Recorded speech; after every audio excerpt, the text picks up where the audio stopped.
Hi everyone, welcome to the channel, exploring veganism and A Course in Miracles and how they relate. I'm about to go through a series of videos and audios on the Circle of Atonement version of A Course in Miracles, Chapter 7, Healing the Ancient Dream. I'm wanting to explore more the topic of sickness and how it relates to not only attack but this face of innocence that wants to see itself only as attacked and not forgive its attacker. So the first thing I wanted to do was read from the Circle of Atonement glossary of terms on attack. And what it says is the expression of anger in the attempt to punish others for their sins and defend oneself from their attack. Its true result is guilt and fear of retaliation. It is a fundamental expression of the ego. It blots out the awareness of heaven and is the cause of our experience of being attacked. So its thoughts and expression in the level of form of anger. It wants to punish others and defend the self, but its true result is guilt and fear of retaliation. And the main purpose is sickness, and it also blots out the awareness of heaven, which is the awareness of God's law of love. So it exists first through the thought level, from which it may also be expressed physically. Attack is one of the primary purposes the ego sees in the body, since only bodies can actually attack. A purpose which is the source of physical sickness. So physical sickness comes from attack, and he's very clear here. He's saying the primary purpose the ego uses the body for is to attack. Now, where do we attack? We're not really in a culture of violence. Course in Miracles community aren't beating each other up or anything like that. Generally speaking, we may have some occasional mean thoughts about each other or upsets, but we are still physically attacking, obviously, when we're in our eating habits. So it then goes on and reassures us and says, only minds can attack each other, minds cannot attack each other, for they are joined, and minds cannot be attacked, for they cannot be truly injured. So he's talking about now the real mind, not this ego thought system. And since it is unreal, attack is never a sin. It is merely a call for love. And, this has been something that I've really, really felt deeply, that to look upon this animal agriculture and see that it's a call for love. So he's not saying everything's just love in the world. He's saying there is attack. And when he talks about sickness, he says, let's just let the Holy Spirit look on it and see it as a call for love. A call for love for you. If you're sick, a call for love for those that we are sickening or killing. And let ourselves receive the correction. So I'm going to cross now over to, before I do that, I wanted to just present a little idea, because we're looking at, who is doing the killing. The mind that we leave in charge of the world, the ego, is using your hands and your money but we're killing under the influence of the laws of chaos, very simply because the ego tells us the lie that we must kill or be killed. And this is the direct sort of path to sickness.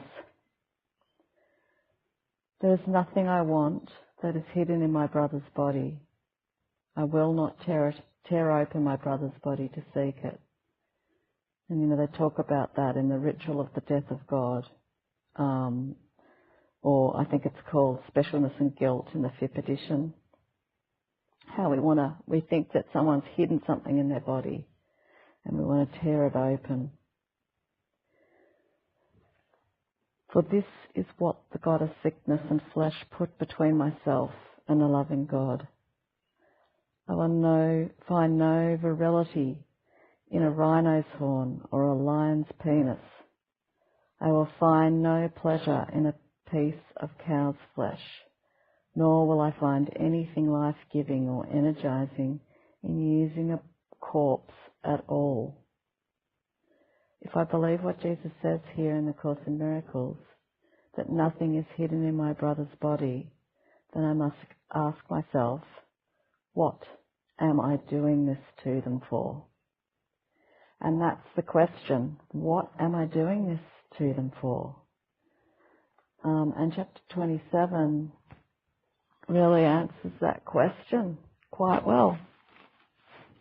So I'm going to start on section 1, the picture of crucifixion. So keep in mind, what are we doing this to animals for? Like, if we don't need it, there's nothing in the body, and we're following the laws of love. I'm under no laws but God's laws of love, and I'm not under the laws of nutrition and finances and things that he talks about. Then what? And we believe Jesus, then what are we doing this for? The wish to be unfairly treated is a compromise attempt that would combine attack and innocence. Who can combine the wholly incompatible and make a unity of what can never join? Walk you the gentle way, and you will fear no evil and no shadow in the night.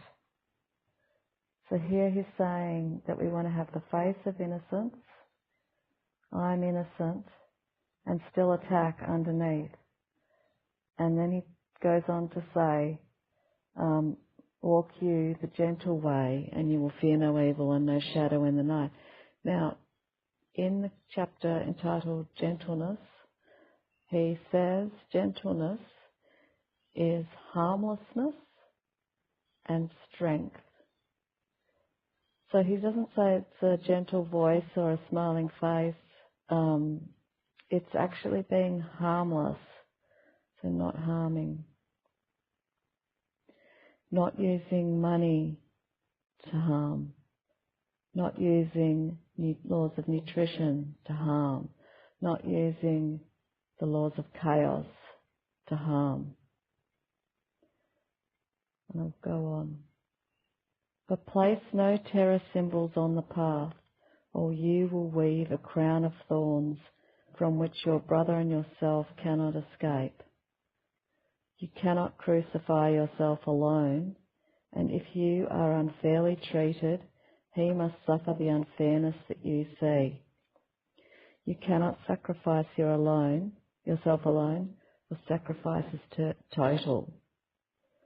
If it could occur at all, it would entail the whole of God's creation and the Father with the sacrifice of his beloved Son. So they're saying we're going first to the face of innocence. We're not looking at our attack quite yet. So we believe we're crucifying ourselves alone. We think that our sickness, he's using the symbol of crucifixion to describe this sickness. And we think we've done it alone. but we do think that someone's unfairly treated us. And so, yeah, we can't escape this, I guess, unholy joining. And if you look at the animal agriculture industry, it's the leading cause of the three main killers of human beings: sickness, cancer, heart disease, diabetes. It's the biggest killers in the world. And so we think we've just gotten these diseases and that we're crucifying ourselves. We're getting sick from these things, and it's separate. Or, we could blame the animals. So here we are, we're saying, what are we doing this to them for? Well, maybe it's because we think they're killing us. In this deep, dark, crazy, insane, unconscious ego mind, I ask the question, is there something in the ego which is not in the face of innocence, not in the awareness, the conscious mind, that says, you've got me, you've made me sick, so I'm going to get you, and that is running this appetite, and it's out of our awareness. Now it goes on to say, in relation to this sickness and sacrifice, if it could occur at all, it would entail the whole of God's creation and the Father with the sacrifice of his beloved Son.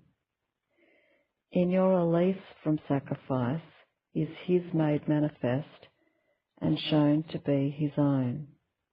But every pain you suffer, do you see as proof that he is guilty of attack?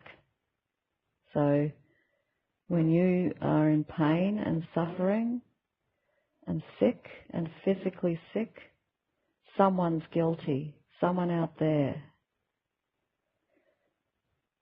You may not be aware that that's what the ego mind in the unconscious is doing, but Jesus is saying that's what it's doing. Thus would you make yourself to be the sign that he has lost his innocence, and need but look on you to realize that he has been condemned.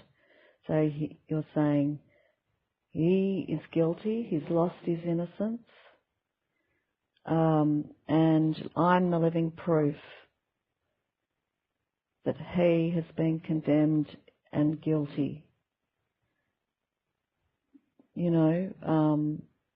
Look at the way we treat animals. We treat these farm animals, we treat them worse than the worst criminals.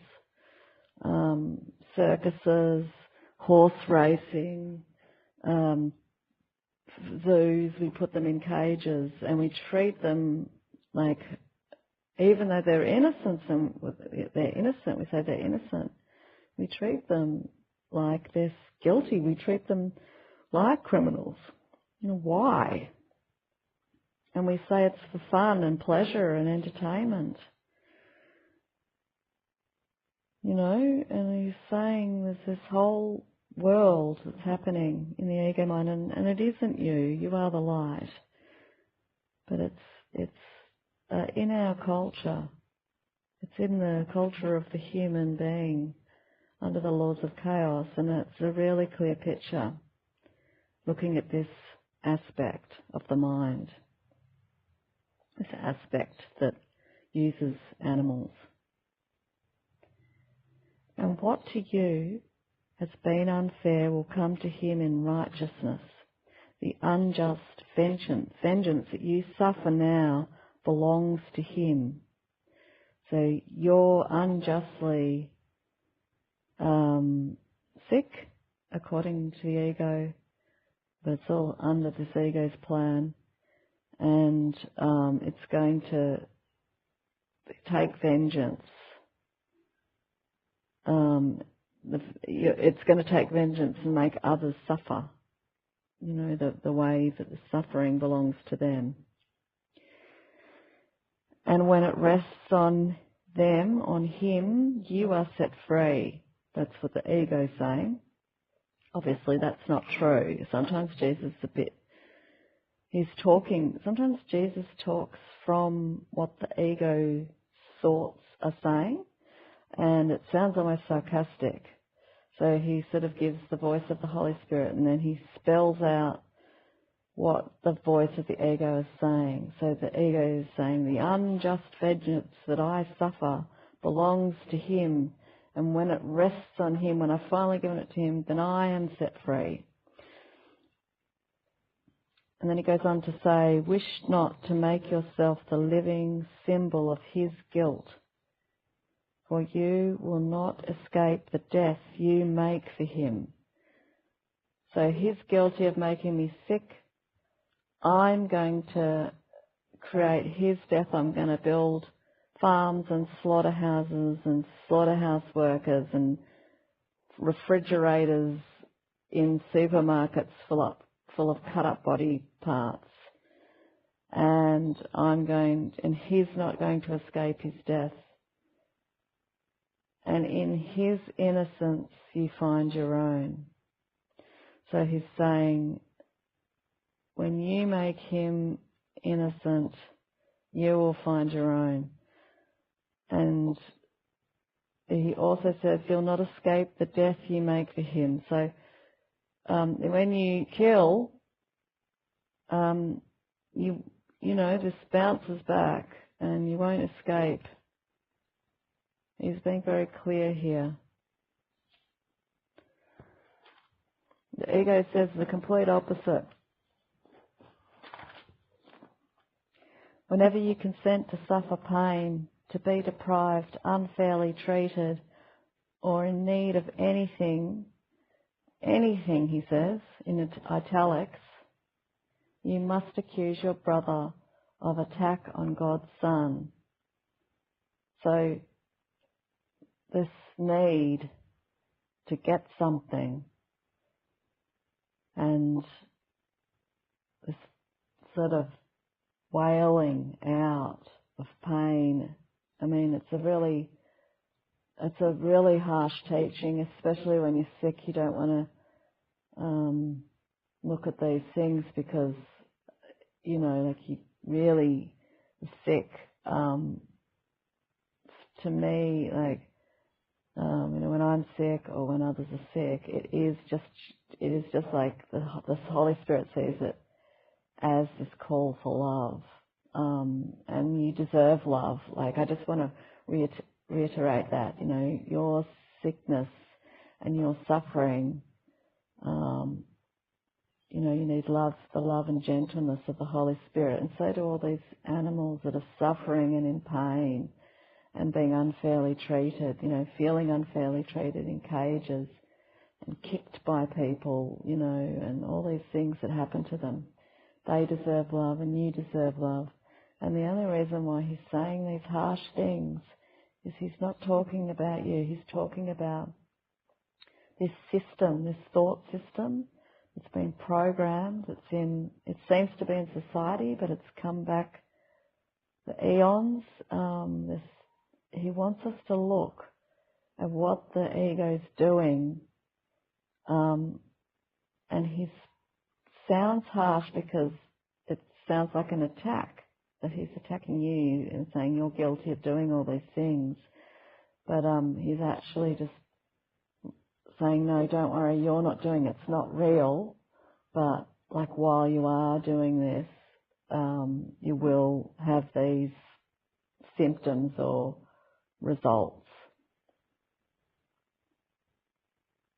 You hold a picture of crucifixion before his eyes, that he may see his sins are written in heaven in your blood and death, and go before him, closing the gate and damning him to hell. So that's what he's saying, the ego thinks. Yet this is writ in hell and not in heaven, where you are beyond attack and prove his innocence. So the Holy Spirit's correction is saying you're beyond attack. You don't want to attack him. You don't want to be sick. And you can prove his innocence. And you can do it now. You can do it now. We don't have to wait. And we can all be innocent. He can be innocent. The stake, which was once a living, breathing brother, is innocent, and so are you. And let's be that. Let's be that love.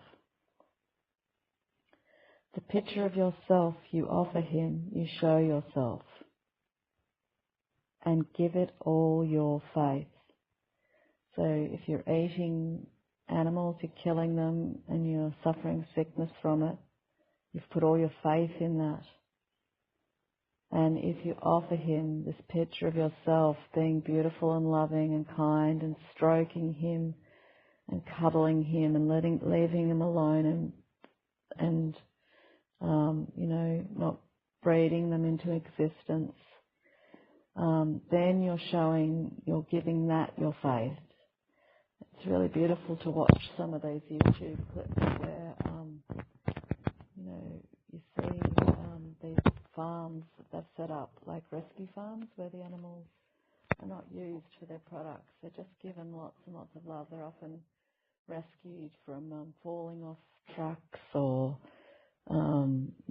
even some naughty people that have gone into the, naughty good Robin Hood types that have gone into the slaughterhouse or the factory farms and are broken in and taken animals and taken them to rescue places. It's lovely to watch those. I think you can just Google things like animals see grass for the first time, and then you can picture yourself there offering him all this love and this beautiful picture and join with that, and that helps this ego thought, I'm hungry for flesh, drop away. The Holy Spirit offers you to give him a picture of yourself in which there is no pain and no reproach at all. And there, in turn, your pain and your sickness and your charge of he is guilty will drop away as well. And what was martyred to his guilt becomes a perfect witness to his innocence. So we can just let go of all this guilt and really go into true innocence, this deep harmlessness and gentleness. The power of witness is beyond belief because it brings conviction in its wake. This witness is believed because he points beyond himself to what he represents. A sick and suffering you, but represents your brother's guilt.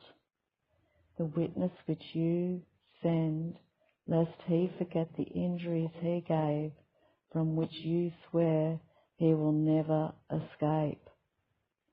So as we're sick and we're suffering, we represent how others are guilty. So we want to have this face of innocence and say, he attacked me. Maybe it's even you could picture not just this letting animals who are, animals cholesterol and all this sort of stuff that from their bodies that you thought you wanted. You wanted something in your brother's body and you ate it and you got sick with cholesterol, what science calls cholesterol, which we know now is just this attack. And even forgive the viruses and say, they're just cohabiting and they're not guilty, and let them be, let them,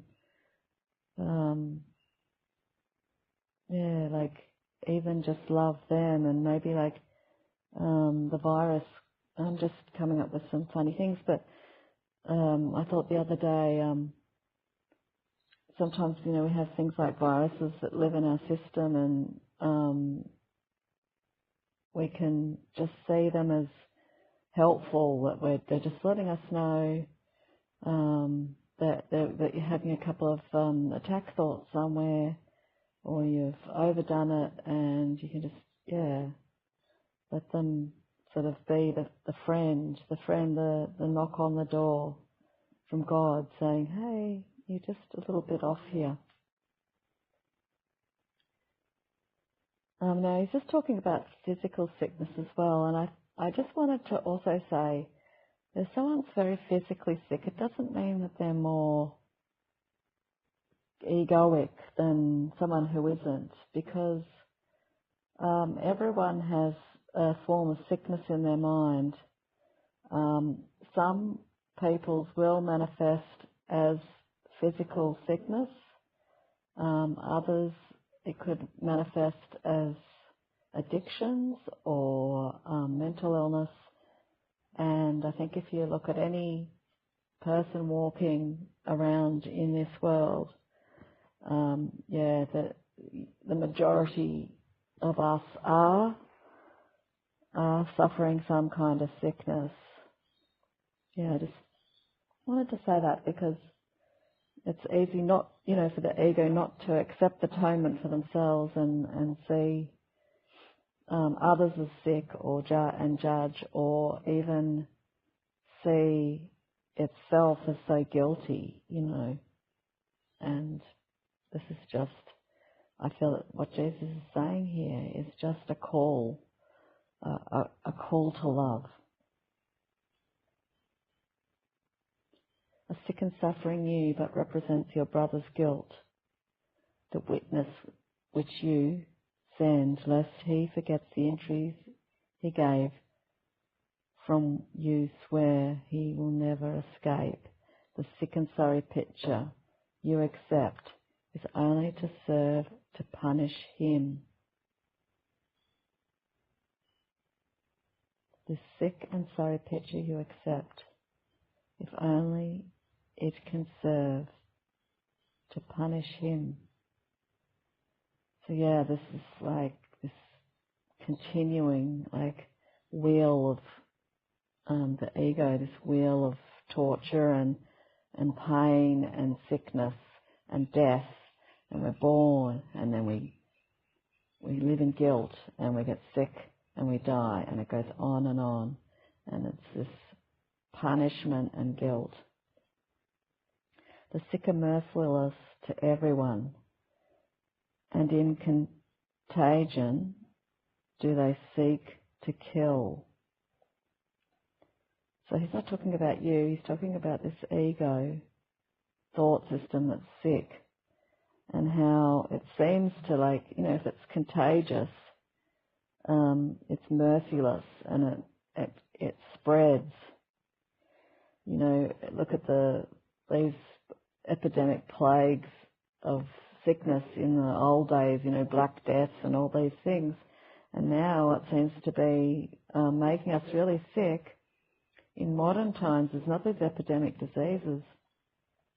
It's this brutal killing of creatures, and then the overconsumption of eating bodies.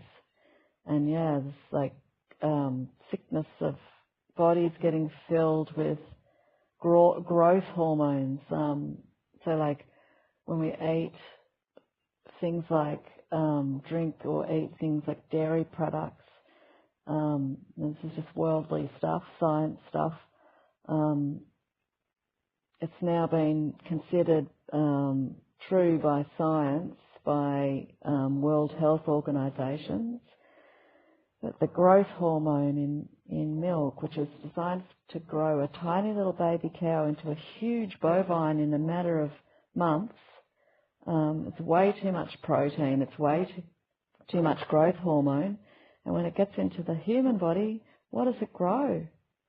Well, it grows cancer. It grows cancer cells, and there's this big link to this growth formula and the growth of cancer like prostate cancer and breast cancer, and probably a lot more than that. I'm just pulling some statistics out. And well, why? Because We've taken a little baby away from its mother and said, I'm the baby, I want the mummy's milk. I want to be drinking interspecies milk, and I deny a baby its mother's love. And often the babies, if they're boys, they're just taken away and slaughtered. And, this is what the dairy does, and it's a killer. It's a killer because it involves death and killing and torture and cruelty. Death seems an easy price if they can say, behold me, brother, at your hand I die. So he can be so harsh, Jesus. It's almost embarrassed. I feel embarrassed to read this. Death seems an easy price. So he's saying, the ego is so vicious that it will say, yep, I'll die.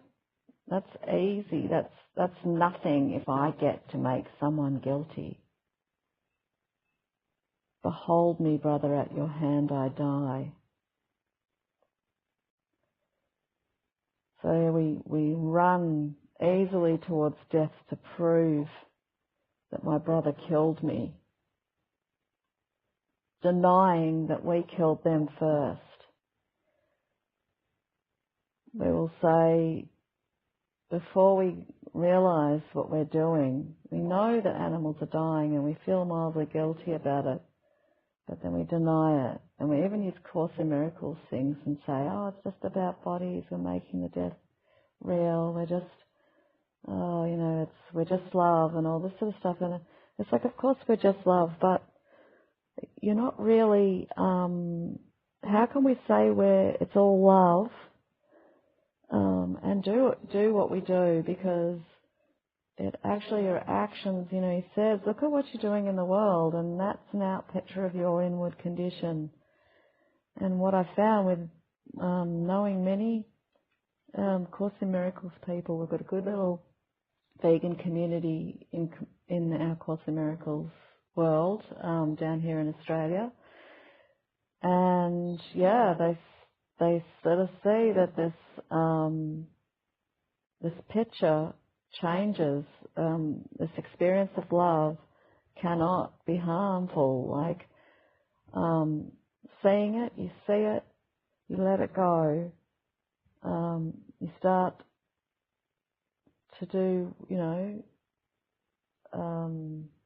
you start to be, I guess, letting go of this eating and doing, and all this extra love comes into your mind. It looks like it's the other way around, like we refrain from killing, we get better, we get well, and more love comes in, but it's actually the other way around. So we are looking at our mind first, and he's asking us to look at the picture, this picture of death, the ego paints, this death and sickness, and say, I don't want that. I don't want that, and how am I going to live that in this body? And then, you'll even enjoy, like, one of the things that a lot of vegans say is it's so common, is they're like, oh, there's a spider living in my house. I normally would have rushed to spray it or catch it and put it out, and now I'm like, oh, look, my Harry the Huntsman spider's in my kitchen, and sometimes he's in my kettle. I have to check my kettle to make sure he's not in there so I don't boil him. And, I wanted to make a cup of tea for my spider if he'd drink it. It's beautiful because everything's seen as this gorgeous love. And, that is it an accident that these things happen after we start refraining from this killing and using of animals? I'll go on. For sickness is the witness to his guilt, and death and reprove his errors must be sins. Sickness is but a little death, a form of vengeance not yet total. Yet it speaks with certainty for what it represents. the bleak and bitter picture you have sent your brother you have looked upon in grief, and everything that it has shown to him, and you believed because it witnessed to the guilt in him, which you perceived and loved. So you loved his guilt. You perceived it and you loved, or the ego did, it loved the guilt. And it said, I'm going to be sick, and that's the beginning. It's not the total picture of death. It's a bleak and bitter picture. And now everyone knows that you're guilty. He's saying the same thing again and again. Now in the hands made gentle by his touch, the Holy Spirit lays a picture of a different you. So now in hands, the physical body, the physical world, and the mind of the spirit, now in hands made gentle by his touch. So the Holy Spirit uses your hands to be gentle and use gentle touch. So that's a symbolic picture, but you could see that as a beautiful literal picture of like, I gently touch the money in my purse, and when I pay the money at the supermarket, I use my gentle hands to pick up the loving products like plant-based milk, plant-based cheese, all these things.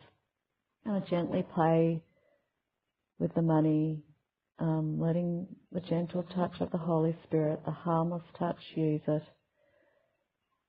And I'm not paying a hitman to do the vicious killing the ego wants to do with your hands and your mouth and your stomach. It is a picture of a body still, for what you really are cannot be seen or pictured. So he's saying, I'll read that all in one. Now in the hands made gentle, which is harmlessness, by his touch the Holy Spirit lays a picture of a different you, a kind you.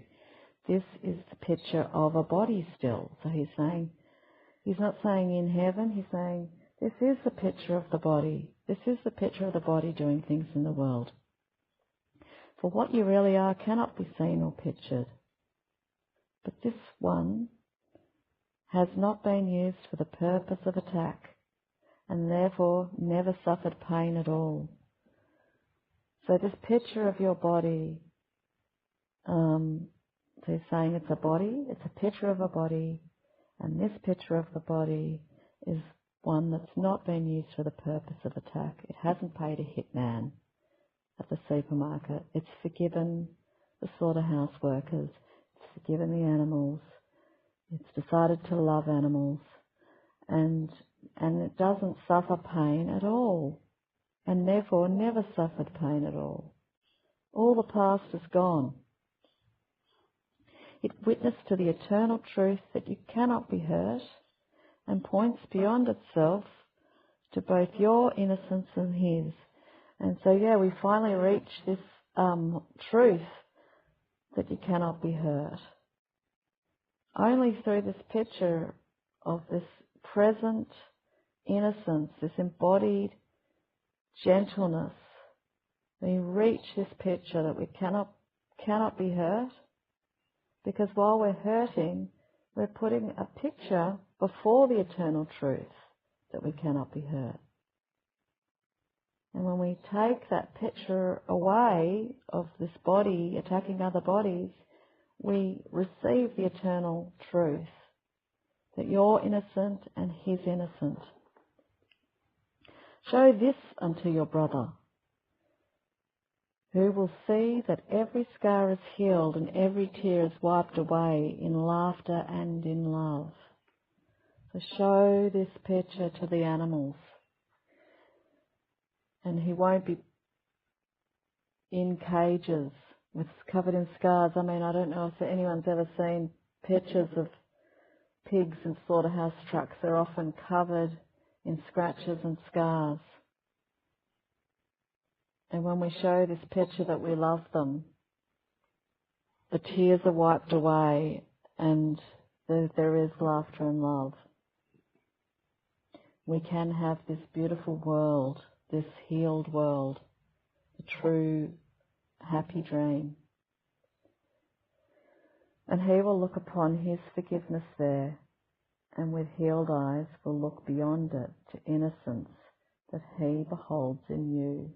And he will also, he will also not believe in attack and being attacked and sickness and death, because he's suffering as well. His mind is suffering.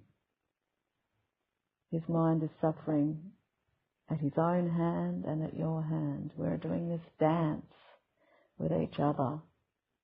And he needs to be shown.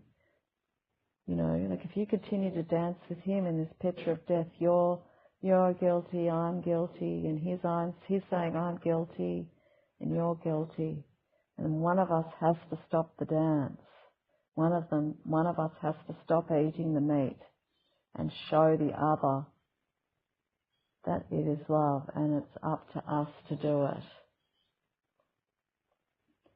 Here is the proof that he has never sinned, and that nothing that his madness bid him do was ever done or ever had effects of any kind, and no reproach he laid upon his heart was ever justified, and no attack can touch him with the poisoned sting of fear.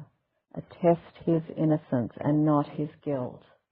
Your healing is his comfort and his health, because it proves illusions are not true. So it goes on and it says, if you can be gentle, you will be healed, and that will comfort him too. Not just your refraining from attack, but also you'll be telling him he's innocent, and we are all innocent, and not just him in the slaughterhouse, everybody.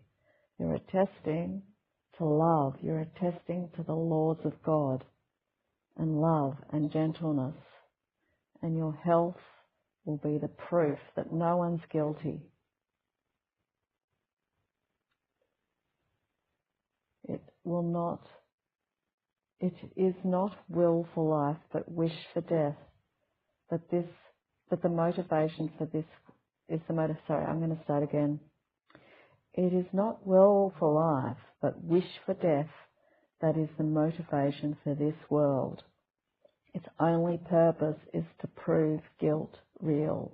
No worldly thought or act or feeling has a motivation other than this. So these worldly thoughts, you could put the word ego in there. No ego thought or act or feeling has a motivation other than to prove prove guilt is real. These are the witnesses that are called forth to be believed and lend conviction to the system they speak for and represent. So we play out this world with the ego mind. When we leave the ego mind, the worldly thoughts are the default system, and unless we choose with the Holy Spirit, there's no other thought system. There's just this and the Holy Spirit's thought system of love. There's the laws of God and there's the laws of chaos. And unless we choose the laws of love, unless we choose to let love spend the money at the supermarket, unless we let the Holy Spirit's gentle touch be in our touch, then we're choosing these laws, these other laws, these other acts, these other thoughts and feelings and motivations, and it's all to prove guilt real. And each has many voices speaking to your brother and yourself in different tongues, and yet to both the message is the same. Adornment of the body seeks to show how lovely are the witnesses for guilt. So I'm going to continue on. Adornments for the body to show how lovely are the witnesses for guilt. Concerns about the body demonstrate how frail and vulnerable is your life. How easily destroyed is what you love. Depression speaks for death and vanity of real concern with anything at all. So I think now what he's saying is being sort of concerned with the ego mind about the body, like I need my protein, I need to build my big muscles, when I'm pumping iron, eating my 10 steaks a night, are witnesses for guilt. Concerns about the body to demonstrate how frail and vulnerable life. So getting sick, and then it goes on to mental health, depression. Depression speaks of death and vanity, of real concern with anything at all. It's a harsh sort of teaching, because we're all doing these things where, you know, we're not monks and nuns, and, you know, we're living in this world where we're trying to use the body the way the world wants us to. We're even taught all of this. The ego teaches us through our parents. You know, we're supposed to look nice. We're supposed to be concerned when we're sick. We're supposed to do all these things about, you know, being concerned about idle things, I guess, and he's just saying, like, don't be concerned about all that stuff, because we've got another task for you to do here. We're going to use this body in a different way. The strongest witness to futility, which bolsters all the rest and helps them paint the picture in which sin is justified, is sickness, in whatever form it takes. So he's sort of saying sickness is the strongest witness, and it bolsters all the other pictures of the ego. The sick have reason for each one of their unnatural desires and strange needs. So there's some earlier blogs where I go into what he thinks is unnatural. He basically says the circle of life, this kill or be killed thing, is unnatural, and if you think it's natural, then other people will think you're being unnatural. So we have these unnatural desires, unnatural to our native home in heaven, and we have these strange needs. And what happens is the sick says,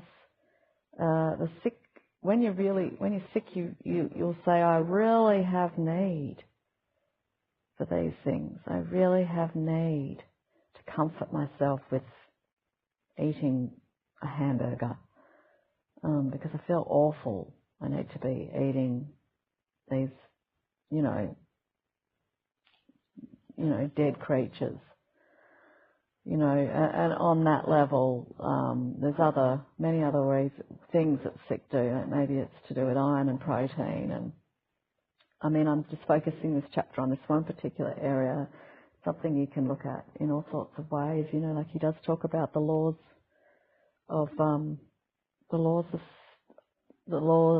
God, and how he talks about these strange things like pushing a needle into your arm, taking a pellet. So he's talking about medicine, nutrition and money. That's the three things he talks mainly about in the I am under no laws but God's, not these laws of medicine and nutrition and finances, which he considers unnatural.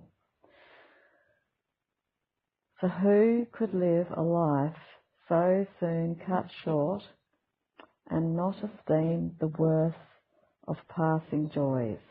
What pleasure could there be that will endure?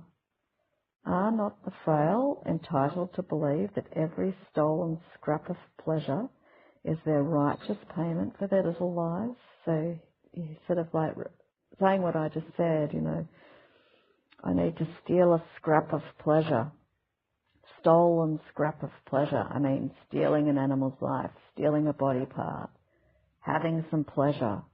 And isn't that my right? You know, if you ask someone to give up their you know, a doctor says, look, you know, you probably shouldn't be eating all these milk and cheese and eggs and meat and fish, and because it's full of cholesterol, you know, the ego will say, well, it's my right, I deserve to have some pleasure because I've got this sickly body and my life is going to be cut short, so I'm just going to go ahead and take what I can, you know. So this lack,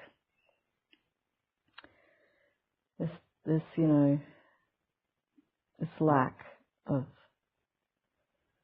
you know, it makes me feel really sad that we've been so, you know, suffering and sickness is such a hard thing to go through, and sometimes I cringe when I read this stuff that Jesus writes because it seems so like harsh and almost cruel. But yeah, he's not. I don't think he's speaking to us. He loves us. He loves the true us, but he's sort of really, really saying, you know, in all these other chapters, you are the love of God, and, you know, just stop believing in this ego that wants you to be guilty. Their death will pay the price for all of them, if they enjoy their benefits or not. I'm going to read that all together. Are not the frail, sick, entitled to believe that every stolen scrap of pleasure is their righteous payment for their little lives? Their death will pay the price for all of them, if they enjoy their benefits or not. The end of life must come, whatever way that life be spent. So take pleasure in the quickly passing and ephemeral. So he's basically saying we're all going to die. I hear a lot of people, because I also do vegan outreach with the public, you know, whose ego minds aren't as disguised as Course in Miracles people. They just speak it out because they haven't been washing it, watching it, and carefully hiding it. And they'll say, you know, they're going to die anyway. These animals are going to die anyway. Not everyone says that, but some people say that. So we may as well eat their bodies. The end of life must come, whatever way that life is spent. Well, you know, they could have lived a lot longer if you had have left them alone. Yeah, so let's take pleasure. Like, let's make this world carnal and hedonistic, because there's no God, we're going to die. God doesn't love us. God's cruel. All there is just this bit of dust, you know, and we've got to make the most of it. Now, he's reassuring us, these are not sins but witness unto the strange belief that sin and death are real, and innocence and sin will end alike with the termination of the grave. So, he's not saying that we're sinful, because we're not. This is the ego. This is the ego's mind, and this is the ego's world. And, you know, there's part of us that's still, our mind is still whole and loving. We haven't moved. That mind hasn't abandoned us. We're just having this dream we're playing out in this world of death and sin. And, you know, the ego will say, don't worry, because it will all end when you die. So run towards death, because look at what this little crappy thing we've got here. It's horrible, it's nasty, and one day we'll die and we don't have to deal with this anymore. If this were true, there would be reason to maintain the content, to seek for passing joys and cherish little pleasures where you can. But in this picture is the body not perceived as neutral and without a goal inherent in itself, for it becomes a symbol of reproach, the sign of guilt. These consequences still are there to see, so that the cause can never be denied. So yeah, the Spirit asks us to see the body as neutral without a goal. So that is a way of the Spirit then using the body for its goals. So give your body neutrality. And, you know, he's saying how we don't make the body neutral is that we see it as impermanent. Therefore, let's go get some stuff. Let's get some pleasure. Let's get some impermanent joys. Not real joy, not internal. Let's go and munch on a corpse. And, get something now because, if we don't get it now, and he's saying let go of all that use for your body. Your function is to prove to him that sin can have no cause. I'm just going to go down to the notes. So it says, him refers to your brother that you perceived as treating you unfairly. So we think our brother, our animal that we ate, that gave us sickness, not a conscious thought, that sin can have no cause. So we need to undo it all. How futile must it be to see yourself a picture of the proof that what your function is can never be. So how hopeless it must be to see yourself as a picture of proof that what your function is can never be. So he says our function is love, and how depressing and hopeless and futile it must feel when we're not being in our function and proving that that is our function. He's saying we'll feel awful, we'll feel futile when we prove that our function can never be. The Holy Spirit's picture changes not the body into something it is not. It only takes away from it all signs of accusation and of blamefulness. Pictured without a purpose, it is seen neither sick nor well, nor bad nor good. No grounds are offered that it may be judged in any way at all. It has no life, but neither is it dead. It stands apart from all experience of fear or love, for now it witnesses to nothing yet. Its purpose being open and the mind made free again to choose what it is for. So he's saying, let's make it neutral.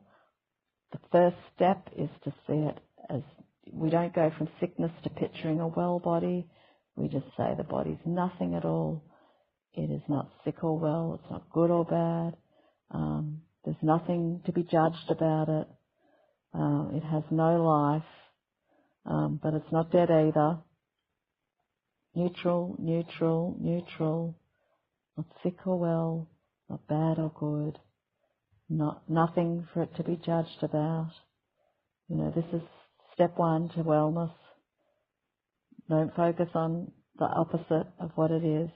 Just focus it on being neutral. It's not even to experience fear or love. It is nothing, and it's open. And the mind made free again to choose what it is for. Now is it not condemned? It's just nothing. But it is waiting for a purpose to be given, that it may fulfill the function that it will receive. So neutralize it and then wait for the purpose it's to be given by the Holy Spirit. Within this empty space from which the goal of sin has been removed, it is heaven free to be remembered. So we just leave them alone. We leave us alone. We don't interfere with their bodies. Their bodies are neutral. They've got nothing at all in their body. There's nothing to get from their body. Your body's neutral. And wait. And the Holy Spirit will show you how your body can be used for love. Here its peace can come. The perfect healing can take the place of death. The body can become a sign for life, a promise of redemption, a breath of immortality to those grown sick from breathing in the fetid scent of death. So the body then is given a purpose. The body is a sign. It's a sign of a promise of redemption. It's a sign of a breath of immortality. It's a sign, and it's a sign to others, to those grown sick from breathing in the fetid scent of death. Now, anyone I know that's stepped into a slaughterhouse, and I know a few slaughterhouse workers that have relinquished that life, so the scent of death is the most, it's like the noise and the scent of death in a slaughterhouse is the most hideous thing like that you could ever imagine. Like that was what they found, so like it never went away. They could make jokes, they could laugh, they could make fun of the animals, they could, do all these things that they did, but that lingered. And we can go forward and allow the Holy Spirit to use our body to redeem, to show the breath of mortality, and to help those others that have grown sick. Let it have a healing as its purpose. Then it will send forth the message it received, and by its health and loveliness proclaim the truth and value that it represents. Let it receive the power to represent an endless life forever unattacked. So he's saying that we can use these bodies to proclaim this power of endless life and show that it's not attacked. And to your brother, let its message be, behold me, brother, at your hand I live. So I receive all of your love, my brother, and I live. The simple way to let this be achieved is merely this, to let your body have no purpose from the past, where you were sure you knew its purpose was to foster guilt. So the past says the body's for guilt. It's to make you guilty. It's to attack. And these further chapters go on to talk about the attack. This first chapter is more about the face of innocence. He's working down into the layers of the mind in this chapter. So the sections go from this top layer in, and I'll go into more, we'll do some more recordings later on. So this fostering of guilt, this insists your crippled picture is a lasting sign of what it represents. This leaves no space in which different view, another purpose can be given it. You do not know its purpose. So when we're sick, when we're willing to be well, we can give it space to have another view. We do that by neutralizing it first, leaving it alone, leaving others' bodies alone, and allow then the Spirit to come in. You but gave it illusions of a purpose to a thing you made to hide your function from yourself. So we only did this. What are we doing this for? To them? This is the answer. We're saying, well, if we believe that we're supposed to be loved, what are we doing this for? To them? If we know that there's nothing in our brother's body, what are we doing this to them for? Well, I'll tell you, you made it a purpose to hide your function from yourself. This thing without a purpose cannot hide the function of the Holy Spirit gave. So we take away the purpose that you made to hide the function of yourself, and you cannot hide it anymore. Let then its purpose and your function both be reconciled at last and seen as one. That's it. So let its purpose and your function, let the purpose of the Holy Spirit, let the purpose the Holy Spirit will give the body and the function it has, the act, I think that they relate the word act to the ego, and function, which is like the physical manifestation into the world of what the Holy Spirit, how the Holy Spirit uses your hands, your mouth, your eyes, your touch, and let them both be reconciled together.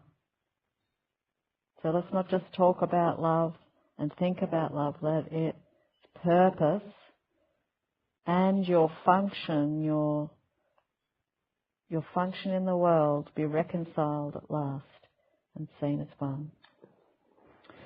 So thanks everybody.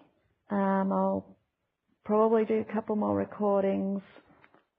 I'm going to go through this chapter, the chapter entitled The Healing the Ancient Dream in the Circle of Atonement, Purple Book, chapter 27.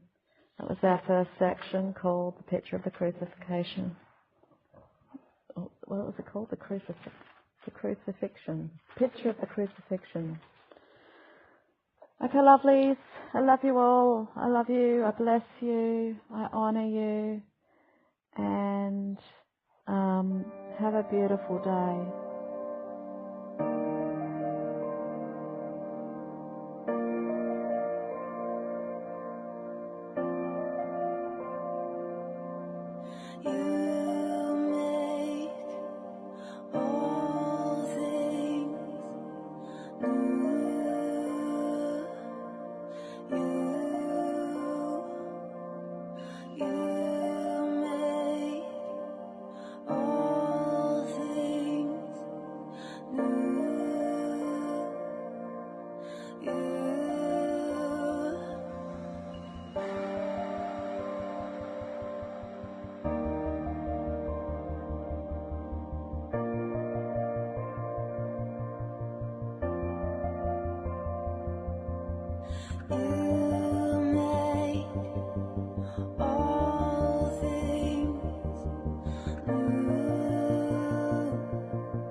All things new.